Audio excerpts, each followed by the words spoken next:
We're getting more information coming in on the IPO for Elon Musk's SpaceX. The blockbuster IPO expected to be priced as soon as June 11th and then list on the NASDAQ on June 12th under the ticker SPCX. And Reuters is reporting this is an acceleration of SpaceX's public offering timeline. Interesting. Originally, it had been planned for later in June, maybe around Elon Musk's birthday, but a faster SEC review of the filing pushing the timeline forward. Sources telling Reuters the company prospectus could be public as soon as next Wednesday, and a roadshow launch targeted June 4th. Let's do it. This is going to be one of the biggest IPOs, if not the biggest IPO of the year. Just a quick correction, of all time, by miles, hands down, no contest. If true, an accelerated timeline. I mean, that's less than a month away. Guess I better hurry up and launch a new OnlyFans to raise some cash to buy SpaceX at the IPO. It's hard to know exactly what is true and what is simply rumour. A lot of information appears to have been leaking out. Obviously, we'll know for sure in a week or two. But here's something that appears to be legit. Via Financial Times, quote, SpaceX is intending to guarantee Elon Musk cannot be fired and offering a $1 trillion pay deal linked to building a colony on Mars. Elon Musk replied to this, quote, yes, I need to make sure SpaceX stays focused on making life multiplanetary and extending consciousness to the stars, not pandering to someone's bullshit quarterly earnings bonus. Obviously, if SpaceX succeeds in this absurdly difficult goal, it will be worth many orders of magnitude more than the economy of Earth. But don't expect entirely smooth sailing along the way. So on the last point, no shit, Sherlock, it's definitely going to be a bumpy ride. And as a future SpaceX investor, this is music to my ears. The last thing I would want is a short-sighted, small-brained fuckwit who thinks they know better getting in the way of the long-term mission of SpaceX, which is to make life multiplanetary. The last thing I would want is the captain of the ship being pressured to or actually being removed because he was too busy focused on the long-term goal of making life multiplanetary and not focused enough on pumping up the stock for the next quarter, pumping up earnings for the next quarter. This is a very important confirmation from Musk. It protects SpaceX and investors from deranged lunatics who also happen to own SpaceX stock from pressuring Musk to do things that are not in line with the company's long-term goals for their own personal short-term benefit, not for the good of the company or its long-term mission. It assures Musk will be able to make the decisions he believes are necessary and not be concerned about some dipshit forcing him out because he didn't pump the stock up enough for them to hit their quarterly target. This also bodes well for a potential SpaceX-Tesla merger in the future with similar protections. There's always going to be someone, actually quite a few people, that think they know better. But you know what? There isn't a single other person on the planet with Musk's track record over multiple decades across multiple domains. And until such point in time where somebody can bring a track record along with their feedback, I am very happy to know that the armchair Einsteins won't be able to force Musk to do a thing.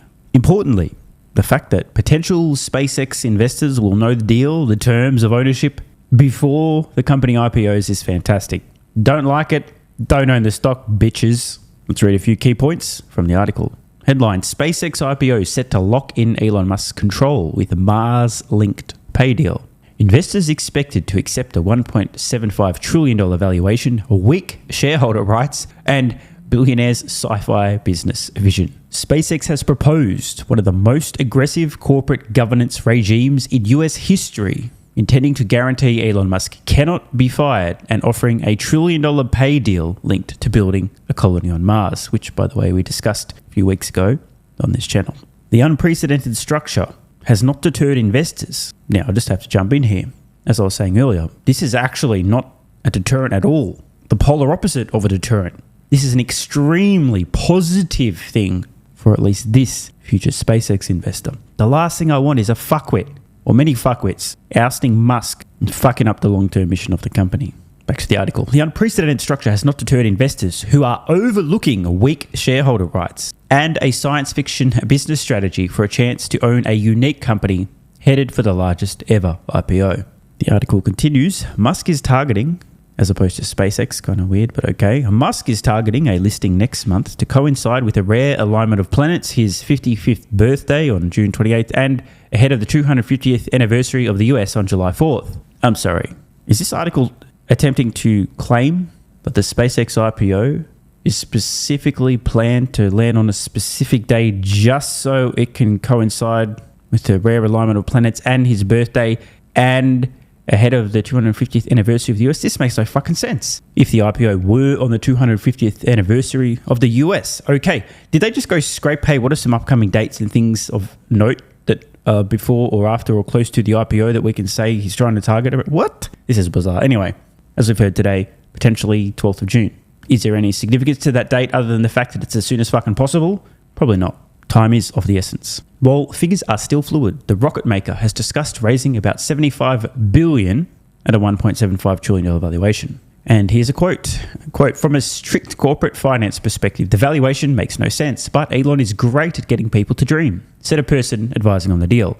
Quote, large asset managers are very keen on this IPO. There is a lot of demand and a lot of Elon fans. Oh, this is good. Officials responsible for New York and California public pension funds this week wrote to SpaceX expressing, quote, serious concerns over what they called, quote, the most management favorable governance structure ever brought to the US public market at this scale. Now, let's just take a moment here. This is exactly what I was talking about. Can you imagine the fuckwits over in California, public pension fund, or New York, trying to swing their weight around and get Musk removed at some point in the future? What they're really saying right now is we have serious concerns that we won't be able to control Elon Musk, which is good. Back to the article. Musk would control a supermajority of Class B stock with 10 times the voting power of ordinary shares, according to people familiar with last month's confidential S1 filing. Musk already owns 40% or more of the shares and more than 80% of the voting power, which, by the way, might explain why SpaceX has been able to do what they've been able to do so far.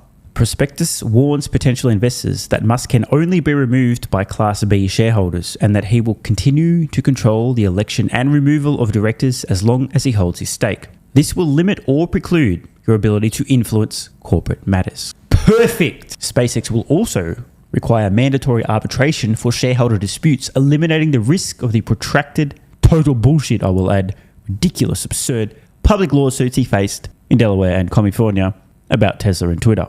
Musk will further entrench his control if he hits a series of share price targets linked to moonshot goals. By the way, just to be clear, as far as I'm aware, it's not just share price, aka market cap, but also operational milestones, much like Tesla. For example, a permanent self-sustaining colony of 1 million plus inhabitants on Mars. Oh, there we are. In January, SpaceX's board approved a package that could see Musk awarded as many as 200 million Class B shares if the company grows to a $7.5 trillion valuation and establishes a 1 million strong human colony on Mars. Musk could also get up to 60 million more super voting restricted shares if SpaceX reaches a $6.6 trillion valuation and builds a network of data centers in space that is capable of delivering 100 terawatts of computing capacity. And for context, the biggest terrestrial data centers currently deliver 1 to 2 gigawatts. So basically 100 times larger than the largest Earth-based data centers. Oh, is that all? Further in the article, a very amusing quote from a venture capitalist. I am not saying our investment process is to just give him money for anything he wants, but to be honest, that wouldn't have been a bad strategy. Never bet against Elon. Good advice. Want more content? Early access? Bunch of perks? Click the links in the pinned comment. AG1 has been part of my daily health protocol for almost half a decade. It's packed full of vitamins and minerals and helps me fill in nutritional gaps while supporting energy, digestion, and immune function. It also has prebiotics and probiotics to promote gut health. I take my health very seriously, and so should you. Try AG1 today by visiting drinkag1.com/SMR or click the link in the pinned comment and enjoy a free welcome kit with vitamin D3 plus K2 and AG1 travel packs. That's drinkag1.com/SMR.